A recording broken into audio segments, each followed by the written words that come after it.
Hey, why don't you come to Mom's funeral, sis? What? I never thought you were such a terrible person. I was caught off guard as my younger brother's words pierced through the phone line. His tearful voice held no hint of deceit. James, Mom passed away 5 years ago, you know. My name is Jessica, I reminded him gently. I'm a 30-year-old office worker dating a man named Robert. We're starting to get serious, and he's eager to meet my parents. But there's a weight of guilt pressing on me. Both my parents have passed away, having divorced years ago amidst irreconcilable differences. I was just 16 then. After the divorce, I lived with my father, who cared for me deeply. He supported my piano lessons and studies, and I took on household chores in return, cooking dinner, making rice balls, anything to see his smile of approval. Then came college, where I excelled, much to my father's pride. He encouraged me to visit my mother, who lived with my younger brother James. Big sister Jessica, long time no see.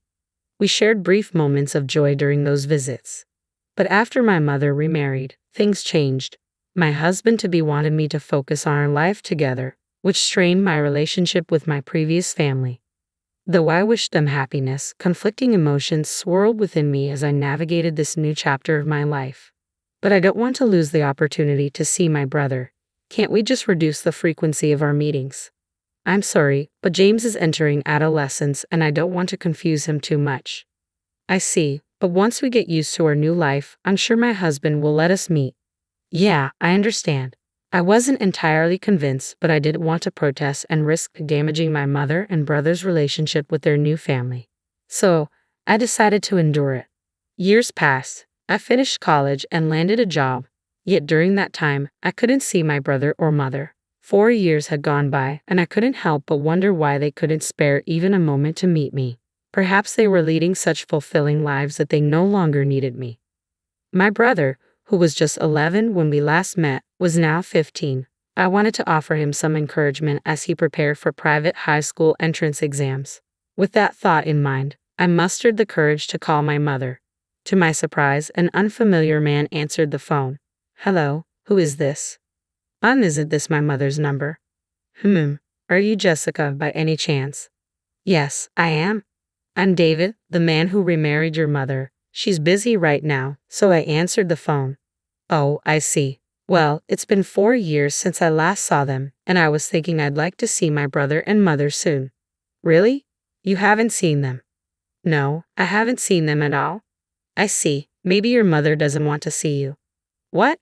Actually, when I mentioned your name just now, my wife didn't react at all.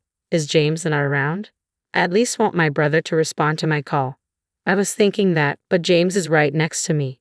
He's just playing a game and not reacting at all. It seems like they've both forgotten about you and adapted to their current lives. They're both living happily, so could you please leave them alone? I'm gonna hang up now, David stated before ending the call. I was left so stunned that I couldn't move for a while after the conversation ended. The thought that my brother and mother might have forgotten about me and were living their lives without me was too much to bear.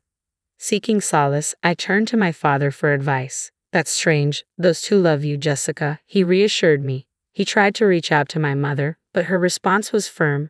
Please don't call again. In the end, we couldn't meet or even speak to my mother and brother. Life carried on, and I became increasingly occupied with work. Still, they lingered in the back of my mind. Then, about 3 years after that distressing phone call, I received devastating news. What? Mom. It was a notification informing me that my mother had died in a traffic accident. Rushing to the hospital, I was led to the room where her lifeless body lay. Her peaceful expression made it seem as if she were merely sleeping with her eyes closed. I never imagined I'd see her again like this. Sis, a voice broke through my mourning. James. As I grieved my mother's passing, my brother entered the room. It had been 7 long years since I last saw him, and he had grown into a completely different person. Why didn't you come to see us? He questioned, his tone filled with hurt.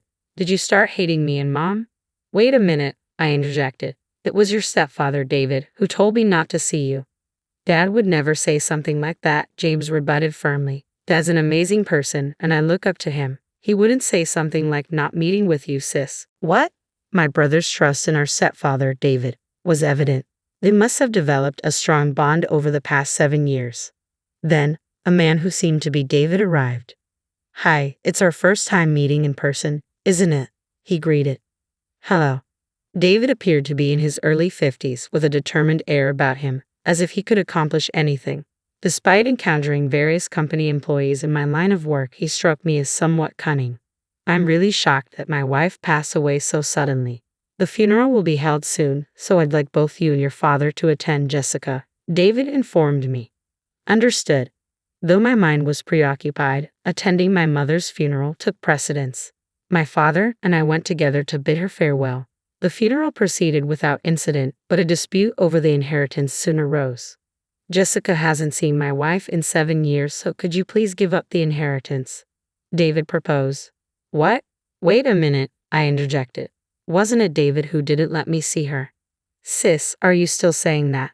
How many times do I have to explain that Dad would never do that?" James countered. No matter how desperately I pleaded, my brother wouldn't believe me. "Oh dear, it seems I've become the villain here," David remarked. "Dad's not wrong. Sis is just saying weird things," James asserted. "Sis, I don't really understand inheritance, but will you give it up?" he pressed. "What? I should at least receive the minimum inheritance, right? What would Mom think if she saw you being so greedy about money?" I retorted, feeling as though David treated me as if I were money-grubbing. At this point, my father intervened. "Wait a minute, my daughter is only claiming her rightful share. Stop making such accusations." Thanks to my father's words, David fell silent. "No matter what you say, I'll make sure my daughter gets at least the minimum inheritance." "What's this? Are you and Sis conspiring to make things difficult for us?" David challenged. "That's not the case. This is just a claim of rights," my father clarified. The discussion grew heated, and in the end, I received only the minimum inheritance, but it created a divide between my brother and me. My antagonistic relationship with David, my brother's trusted stepfather, caused this rupture. Finally reconnecting with my brother after so long, only to be met with his disdain, compounded the sadness of losing my mother. As if that weren't enough, more misfortune followed. My father was diagnosed with cancer, given only 1 more year to live. It felt like an onslaught of crushing blows, leaving me asking, "Why is this happening to me?" I spiraled into negativity. But my father, noticing my change, gently spoke to me. "Jessica, everyone dies someday. It's not something we can control. I've been happy living with you all this time, and I intend to enjoy the time I have left to the fullest." Dad, in the time that remained, we went on trips and did everything he wanted to do. When he passed away, I was left with an unbearable pain from losing both of my beloved parents. Yet my father's last words echoed in my mind: "Look forward and enjoy every moment of life." With his words as my guide, I wiped away my tears and chose to move forward. At my father's funeral, my brother arrived, accompanied by David. This presence fueled my brother's aggression towards me, his focus solely on my father's inheritance. "Sis, you forcibly took part of Mom's inheritance, so I'm definitely taking Dad's inheritance," he asserted. I didn't want to engage in further conflict or hostility, so I quietly agreed. "Yes, of course, I was planning to give it to you anyway," I responded calmly, making arrangements for the inheritance to be transferred to my brother. Since then, I haven't seen or heard from my brother. It felt awkward reaching out to him, and years passed by. Eventually, I met Robert through a friend's introduction. As our relationship progressed towards marriage, I decided to disclose everything to him about the loss of both my parents and the strained relationship with my only sibling, my brother. Despite knowing all this, Robert still wanted to marry me, and I found myself falling in love with him. As our courtship continued smoothly and we received a marriage proposal, I felt like I was on top of the world. But then, in a sudden twist, I received a call from my brother. "Hello, James," I greeted, surprised and elated to hear from him after so long. "What's up?" "Oh, speaking of which, I have something to tell you too." However, before I could say anything, my brother interrupted me with an accusation that left me bewildered. "Sis, why didn't you come to Mom's funeral? I never thought you were such a terrible person," he said, his voice trembling with emotion. "What? I don't think my sister was such a terrible person," I responded, utterly confused by his sudden accusation over the phone. "What's going on? Why are you saying something so nonsensical all of a sudden?" "Nonsensical? Mom's dead, you know?" he retorted, his voice filled with anguish. "Wait, James, calm down. I urged, struggling to make sense of the situation. How can I calm down? Was this some kind of cruel joke? He questioned, his voice breaking. No, it was too harsh for that, I realized, feeling the weight of the truth in my brother's sobbing voice. I took a deep breath, steadying myself before addressing my brother James. James, Mom died 5 years ago. I began slowly, expecting him to understand. But his response shocked me to the core. What are you talking about? Mom didn't die back then. What? What are you saying? You saw Mom's body too, didn't you? We even had the funeral, I countered, confusion clouding my thoughts. His insistence only added to my bewilderment. No, Mom was alive. I lived with her for about 3 years after that. What? What do you mean? James's voice trembled with disbelief. So, I was living with Mom, I tried to explain, struggling to grasp the situation myself.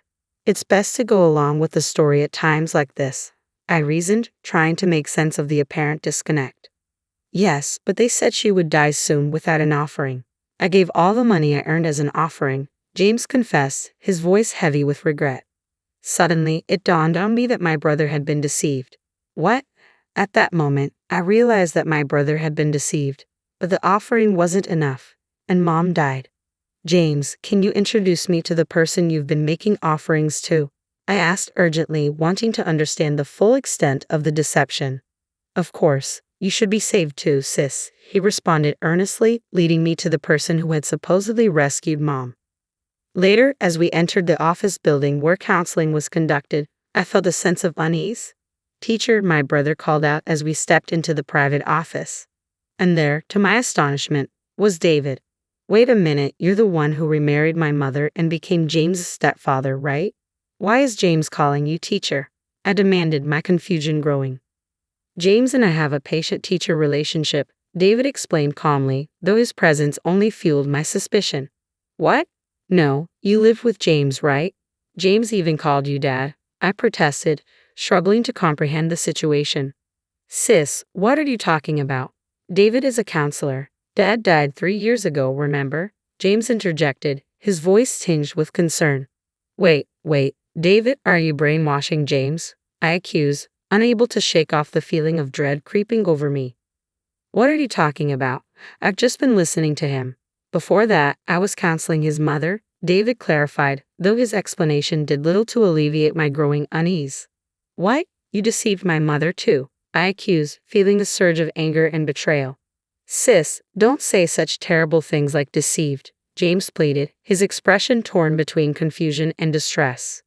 Jessica seems quite confused. Well, it's understandable. Losing both parents can often lead to mental illness. David interjected, his tone patronizing.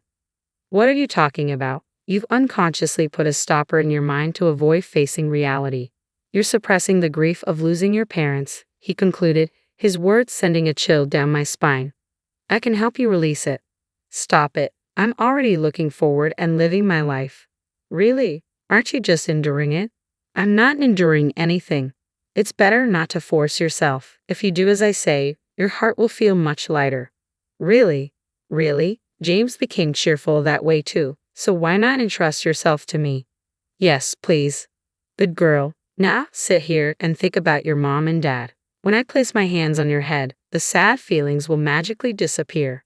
How about it? Do you feel lighter? No, I don't feel any lighter. I see. Maybe it's because the offering is 0, so there is not enough power. What? If you really want to get better, you have to make a lot of offerings. Is that so? Yeah, so let's start with an offering of $1,000. $1,000? That's still not enough to be completely healed. You need to make more and more offerings. Is that so? James made offerings too, right? Yes, he's been making offerings ever since he graduated from high school and started working. That's how he was able to find his mother and regain happy days. But the offerings stopped at one point, and his mother really died this time. So, he's reflecting on that and increasing his offerings to be saved. I see. I called out towards the entrance. That's how it is, Robert. As I said that, the door to the room opened, and my fiancé, Robert, walked in. Who exactly are you?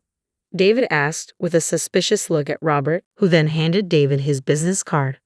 I'm a lawyer. I've been listening to your conversation, and it seems you've been brainwashing James and swindling a large sum of money from him. A lawyer? He's also my fiancé, and we're going to sue you and recover the money. As I said that, David momentarily looked flustered, but then snorted and retorted, I thought you'd say something like that. James was saved by me. There's no fact that I deceived him. I was just providing legitimate counseling, right, James? David asked my brother with a triumphant look on his face. My brother glanced at us and then said, I was deceived by you and forced to contribute a large sum of money. You, James. David's eyes widened at my brother's statement. It seems your brother intends to sue you. Wait, this must be some mistake, right, James? I saved you. Are you going to betray me like this? Teacher, I do think that thanks to you, both my mother and I felt relieved many times. But it's also true that you were gradually brainwashing us, right? In fact, I became unable to make sound judgments because of you. You brought a woman who looked like my mother and made me believe that she was actually alive. And then, you instilled fear that she would die if I didn't make offerings. Moreover, you disposed of all the photos of my mother and me without my noticing and replaced them with composite photos of a fake mother. The pictures were so sophisticated and natural that I naturally believed the fake mother was my real mother. And before I knew it, almost all of my salary from the years since I graduated from high school and started working was taken by you. When I met my sister and saw the real photos of my mother, the brainwashing suddenly broke. That's when I decided to sue you, capturing evidence if you actually demanding an exorbitant amount of money. You betrayed me. David exclaimed, stunned by my brother's revelation. Don't mess with me. You're the one who kept swindling money from me and my mother. You brainwashed us, telling us not to meet my sister and even made us lie that you were our stepfather. My mother died without seeing my sister for years. I'll not only get back the money you took from me but also the money you took from my mother. You've sucked money from us and enjoyed yourself. Now suffer misfortune.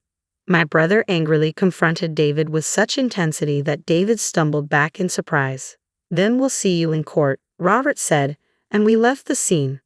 After that, James sued David under Robert's legal representation. David was ordered to pay back the total amount of $300,000 that he had swindled from my brother and mother. Not only was David ordered to pay compensation, but his outrageous fraudulence became known to his previous patients and their families, and he seems to be in serious trouble due to lawsuits and compensation claims from many people. He had been doing as he pleased for so long that he deserved to be punished. I realized that our relationship had been strained because of the brainwashing, and with everything resolved, the resentment between my brother and me disappeared. My brother also attended my wedding with Robert. I hadn't seen my brother for many years because of David, but now I want to fill that gap by regularly meeting and getting along well with my only sibling.